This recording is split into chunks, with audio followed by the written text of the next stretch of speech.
30 கோடி ரூபாய் வாங்கிட்டு லிங்குசாமிக்கு பணம் பண்ணி கொடுத்துருங்க அப்படின்னு ஒரு அக்ரிமெண்ட் எழுதி அதில் கமலஹாசன் கையெழுத்து போட்டு கொடுக்குறாரு. சொன்ன மாதிரி நடந்துக்கணும், அவ்வளோதான். விட்டார், கமலஹாசன் விட்டார். மணிரத்னம் படம் பண்ணும்போது இந்த படத்தை ஷூட்டிங் போட்டு கொடுக்க கூடாது, திருச்சியை நிறுத்துங்க அப்படின்னு ஒரு லெட்டர் கொடுத்தா மணிரத்னம் லிங்குசாமி மேலே பேசும். கமலஹாசனை பொறுத்த அளவுக்கு அவர் வேணான்னு முடிவு எடுத்துட்டா நீங்க இந்திரலோகத்திலேருந்து எவனை கூப்பிட்டு வந்தா கூட அவருக்கு கேட்கணும். லிங்குசாமி தயாரிப்பாளர் சங்கத்துக்கு போய் நமக்கு ஒரு அவமானத்தை தேடி கொடுத்துட்டாருன்னு அவர் நினைச்சிட்டாருன்னா ரொம்ப ரொம்ப கஷ்டம். தயாரிப்பாளர் சங்கத்தில் மைக்கேல் ராயப்பனும் ஐஸ்வரி கணேசன் கம்ப்ளைண்ட் கொடுத்துட்டு சிந்து மேலே பல வருஷமாக போராடிக்கிட்டு இருக்காங்க. அவருடைய தந்தை ரொம்ப சிக்கலாக இருக்கும்போது ஐஸ்வரி கணேஷ் தான் மருத்துவமனையிலிருந்து அந்த வெளிநாட்டுக்கு செல்வதற்கான விமான கட்டணம் செலுத்தினார். அப்படி இருக்கும்போது அங்கே ஒரு நன்றி கடன் சிலம்பரசன் செலுத்த வேண்டியிருக்கும். அது சினிமாவை பொறுத்தளவுக்கு, முக்கியமாக டிஆர் ஃபேமிலியை பொறுத்தளவுக்கு அது கிடையாது. எப்பவுமே ஐஸ்வரி கணேசன் பொறுத்து பார்த்துட்டு உங்களை நான் எப்படி காண்பிக்கணுமோ அப்படி பண்ணுறேன்னு போட்டுருக்கேன். அவர் தயாரிப்பாளர் சங்கத்தை நம்பல. உங்களை நான் எப்படி காண்பிக்கணுமோ அப்படி பண்ணுறேன்னு அவர் தயாரிப்பாளர் சங்கத்தை நம்பல. பிளாக் அண்ட் ஒயிட் சினிமா அரங்கத்திற்கு மூத்த பத்திரிகையாளர், திரை விமர்சகர், வலைப்பேச்சு ஆந்திரன் அவர்களை வரவேற்கிறோம். வணக்கம். வணக்கம். சினிமா பஞ்சாயத்து கமலுக்கு வந்து கொண்டிருக்கிறது. ஒரு தயாரிப்பாளர் இயக்குனர் லிங்குசாமி அவர்கள் ஒரு புகார் தரார். நாங்கள் ஒரு படம் எடுத்தோம், நாங்கள் சொன்ன கதையை வேறு கதை எடுக்க சொன்னார், வேறு இயக்குனர் போட்டார், எங்களுக்கு அதில் பெருத்த நட்டம். அதுக்கப்புறம் நடித்து தரேன்னு சொன்னது நடித்து தரல, எங்களை ஒரு பல ஆண்டுகளாக ஏமாற்றி வருகிறார் அப்படின்னு லிங்குசாமி போய் தயாரிப்பாளர் சங்கத்தில் புகார் பண்ணுறார். உண்மையிலே கமலுக்கும் லிங்குசாமி என்ன பிரச்சனை? இந்த உத்தம வில்லன் பிரச்சனை தான் சார். ஆக்சுவலாக உத்தம வில்லன் படத்தை தயாரிப்பதற்கு முன்னாடி கதை கேட்குறாங்க. அப்போ கமல் விதவிதமாக சொல்கிறாரு. அப்போது சுபாஷ் சந்திர போஸ்ன்ட்டு லிங்குசாமி தம்பி, அவர் தான் அவருடைய திருப்பதி பிரதர்ஸுடைய தயாரிப்பாளர், எல்லாமே நிர்வாக பொறுப்பெல்லாம் பார்க்குறவர். அவர் என்ன பண்ணுறாரு, திருஷ்யம் படத்தினுடைய படத்தை கொண்டு போய் போட்டு காமிச்சு, சார் இதோட ரீமேக் நம்ம பண்ணலாம், இது நல்லா இருக்குது அப்படின்னா. அப்போ கமலஹாசன் சொன்ன வார்த்தை என்ன சொல்லுங்க, ஏங்க சரத்குமார் நெப்போலியன் பண்ணுற படத்தெல்லாம் என்ன பண்ண சொல்கிறீங்க, இதெல்லாம் நான் பண்ண முடியுமாங்க அப்படின்னு சொல்லும் பொழுதே வேணான்ட்டார், ரிஜெக்ட் பண்ணிட்டார். அதற்கப்புறம் தான் உத்தம வில்லன் கதையை அவர் சொல்லியிருக்கிறாரு. அப்புறம் அப்போது ஃபஸ்ட் காப்பி பேசிஸில் ஒரு தொகை சொல்லியிருக்காங்க, இந்த தொகைக்குள்ளே நீங்கள் இந்த படத்தை முடிச்சு கொடுத்துடணும் அப்படின்னு.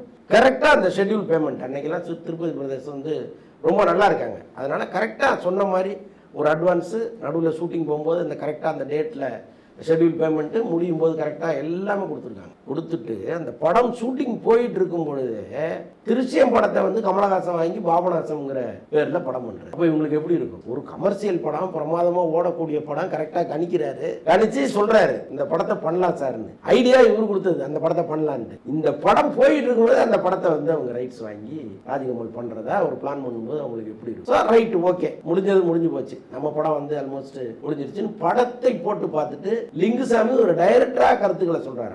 அட்வான்ஸ் எல்லாம் கொடுத்த பிறகு அவர் சொல்லியிருக்கிறாரு, சார் நான் எங்கேயுமே தலையிட மாட்டேன், முழுக்க உங்க உரிமை அப்படின்லாம் சொல்லிட்டு கடைசியா நாங்க படம் பார்த்துட்டு ஏதாவது திருத்தம் தான் பண்ணி கொடுங்க சார்ன்னு இருக்காரு. ஆரம்பத்திலேயே பண்ணிக்கலாம்னு சொல்லியிருக்காரு கமல். அதே மாதிரி படம் பார்த்துட்டு, சார் இந்தந்த ஏரியா கொஞ்சம் எங்களுக்கு சரி பண்ணி கொடுங்க சார் அப்படின்னு கேட்டிருக்காங்க. அதை பண்ணியிருந்தாலாவது அந்த படம் ஓடி இருக்கும். அதுவும் பண்ணாம பண்ணித்தரேன்னு சொல்லிட்டு கடைசியில் பண்ணாம விட்டாரு. இப்போ படம் ரிலீஸு, படத்தை ஞானவேல் ராஜா தான் வாங்குறாரு தமிழ்நாடு தியேட்டர்கள். நாளைக்கு படம் ரிலீஸ், இன்னைக்கு ஞானவேல் ராஜா எஸ்கேப். என்னடா பிரச்சனைன்னா, இந்த படம் நல்லா இல்லைங்கிற ஒரு பொருளையே எல்லா இடத்துலையும் கிளப்பி விட்டாங்க. இப்போ ஞானவேல் ராஜா எஸ்கேப். என்ன பண்றதுன்னு தெரியாம பயங்கரமா தடுமாறி இருக்காங்க. படம் 2 நாள் கழிச்சு தான் இங்கே ரிலீஸ் ஆகுது. அதுக்குள்ள எஃப்எம்எஸ் ரைட்ஸை வாங்கினார்ல கமலஹாசன், அவர் சம்பளம் அதை ஃபர்ஸ்ட் காப்பி பேசிஸ் தான், அதுல ஒரு குறிப்பிட்ட தொகையை எனக்கு எஃப்எம்எஸ்ஸா கொடுத்துருங்க அந்த தொகைக்காக அப்படின்னு வாங்கினவர் இவர் சொன்ன டேட்ல படத்தை ரிலீஸ் பண்ணி விட்டார். ரிலீஸ் பண்ணா இங்க படம் ரிலீஸ் ஆகல, அங்க ரிலீஸ் ஆகி படம் மொக்கங்கிற தகவல் வெளியில வந்துருச்சு. அப்போ எப்படி தியேட்டருக்குள்ள ஆள் வருவாங்க, லோக்கல்ல படத்தை வாங்கினவங்க எப்படி வருவாங்க?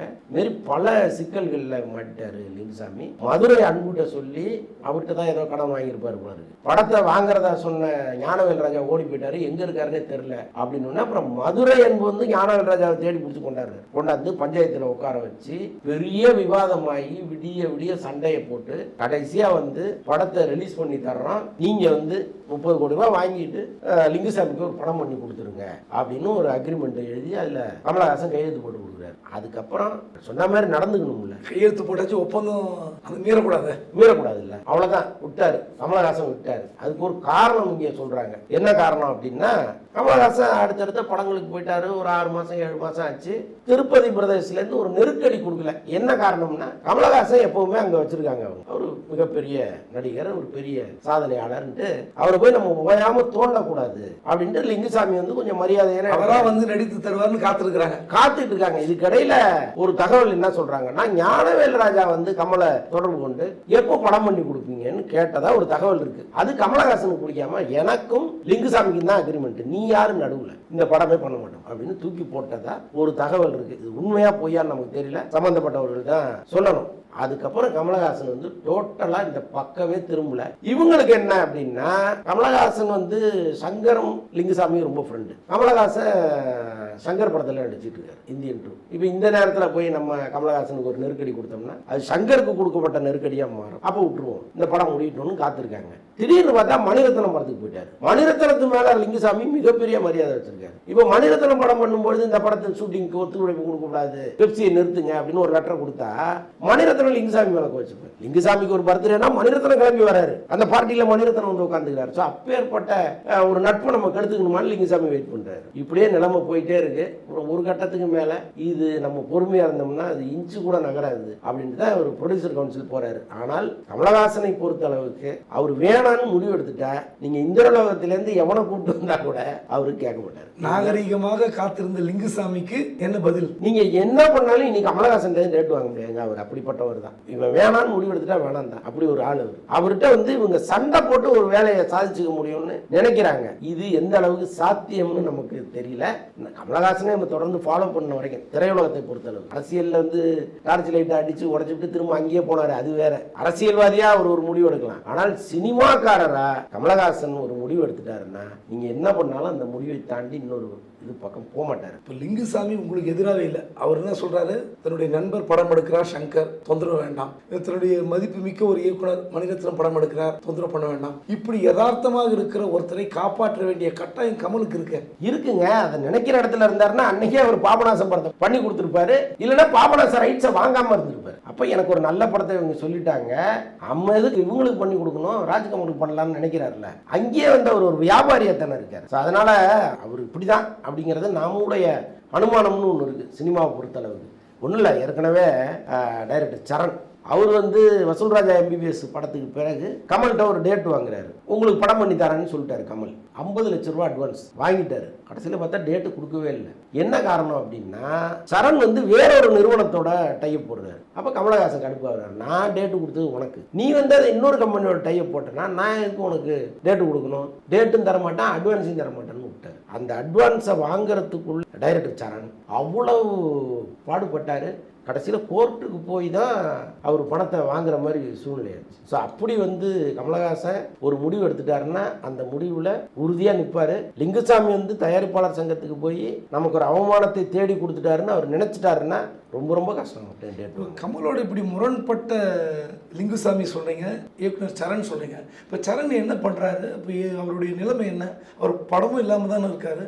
சரண் வந்து அடுத்து ஒரு படம் ஒன்று பண்ணார், ராதிகா வச்சு அந்த பிக் பாஸ் ஆரவெல்லாம் வச்சு ஒரு படம் ஒன்று பண்ணார். அது பெரிய அளவுக்கு ஒர்க் அவுட் ஆகலை, அந்த படம் ஃபெயிலியர் ஆகிடுச்சு. அதுக்கப்புறம் இப்போ வேறு வேறு முயற்சிகள்லாம் இருக்கார். ஒரு பெரிய ஆஃபீஸ் போட்டு கதைகள்லாம் ரெடி பண்ணிகிட்டு இருக்காரு. ஏதோ ஒரு பெரிய நடிகர்கிட்ட ஒரு டேட்டு கேட்டுட்டு இருக்கிறதா ஒரு தகவல் இருக்குது. அந்த நடிகரும் தர்றதா சொல்லியிருக்காரு போல இருக்குது. ஸோ அதனால் அதை நோக்கி நகர்ந்துகிட்டு இருக்காரு சரண். கமல் வந்து முரண்பட்ட விவகாரத்தில் பாலச்சந்தர்கிட்ட மட்டும்தான் கொஞ்சம் அடிபணிஞ்சு போயிருக்காருன்னு நினைக்கிறேன். ஆமாம், ஒரு குருநாதர் இல்லையா. ஏன்னா அந்த பெப்சி விவகாரத்தில் எனக்கு ஞாபகம் இருக்கு, ஒரு பெரிய இஷ்யூ ஆக்குறாங்க. ஒரு பெப்சி ஆதரவாக நிற்கிறாரு, பெப்சிக்கு எதிராக பாலச்சந்தர் விசு எல்லாம் நிற்கிறாங்க, பாரதிராஜாலாம் இவங்க ஒரு கூட்டமைப்பாக இருக்காங்க. ஒரே ஒருத்தர் நடிகர் தயாரிப்பாளர் இயக்குனர் என்ற முறையில் கமல் மாறுபடுறார். அப்போ ஒரு அறிக்கை போர் நடக்குது.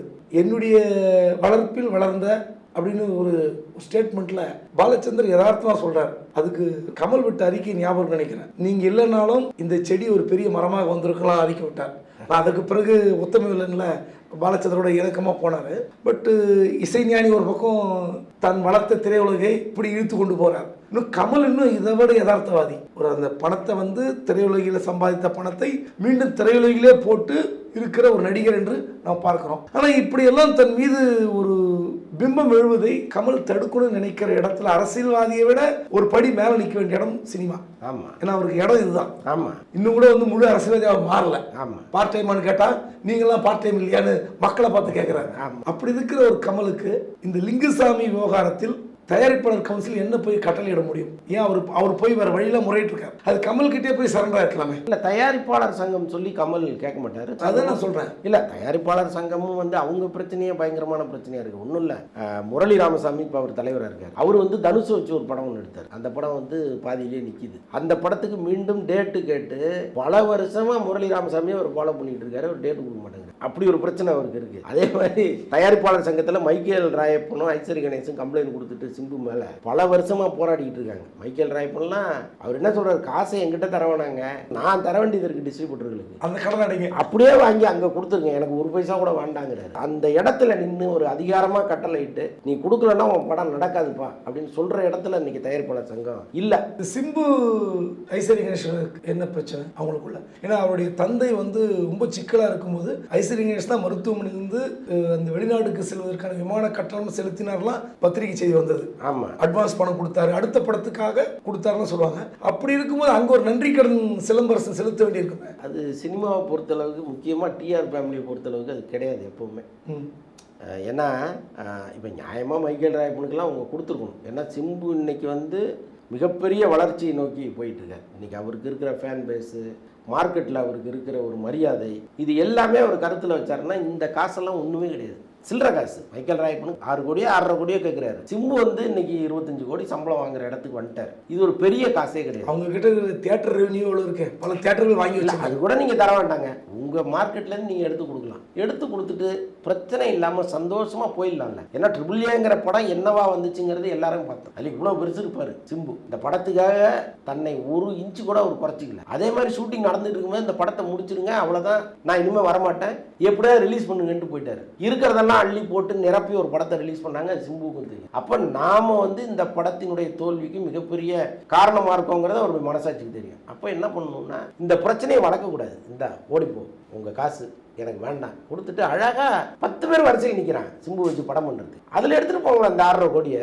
ஒரு படம் நல்லா ஓடிச்சுன்னா இன்னும் 10 கோடி சேர்த்து சம்பளம் கட்ட அங்கே கொடுக்கறதுக்கு ரெடியாக இருக்காங்க. அப்படி வாங்கிட்டு போயிருங்களேன். எதற்கு ஒரு பிரச்சனையை வளர்க்கணுங்கிறது ஒன்று. இந்த பக்கம் ஐஸ்வரி கணேசுக்கு கடைசியாக ஒரு படம் ஒன்று பண்ணார். அந்த படம் வந்து வெற்றி தோல்வியெல்லாம் தாண்டி சிம்பு வந்து அப்படி ரசித்தார். அவர் ஒன்றும் இல்லைங்க, படத்தோட ஆடியோ லான்ச்சுக்கு ஹெலிகாப்டரில் வந்து சிம்பு மேடையில் இறங்கணும்ட்டு ஹெலிகாப்டர்லாம் ரெடி பண்ணாங்க. நல்ல வேலை சிம்பு என்ன பண்ணார், பத்திரிகையில் வந்து போட்டு புலந்துருவாங்க. அதனால வேண்டாம், நான் ஹெலிகாப்டரில் ஏறவே மாட்டேன்னு சொல்லி அவர் சாதாரணமாக காரில் தான் வந்து இறங்கினார். அது ஒரு பக்கம் இருக்கட்டும். அவங்க அப்பாவுக்கு வெளிநாட்டில் ஹெல்ப் பண்ணது எல்லாமே வந்து பண்ணியிருக்காரு. டாக்டர் பட்டம் கொடுத்துருக்காரு. அடுத்தடுத்து 3 படம் அக்ரிமெண்ட்லாம் போட்டிருக்காரு. ஆனால் திடீர்னு ஐஸ்வரி கணேஷோட ஒரு முறை வேண்டாம் அப்படின்னு முடிவு எடுக்கிறாங்க. அவங்க வந்து கெஞ்சுற இடத்துல கோர்ட்டுக்கு போனது கூட ஒரு பதில், ஒரு அநியாய பதில் வந்தது.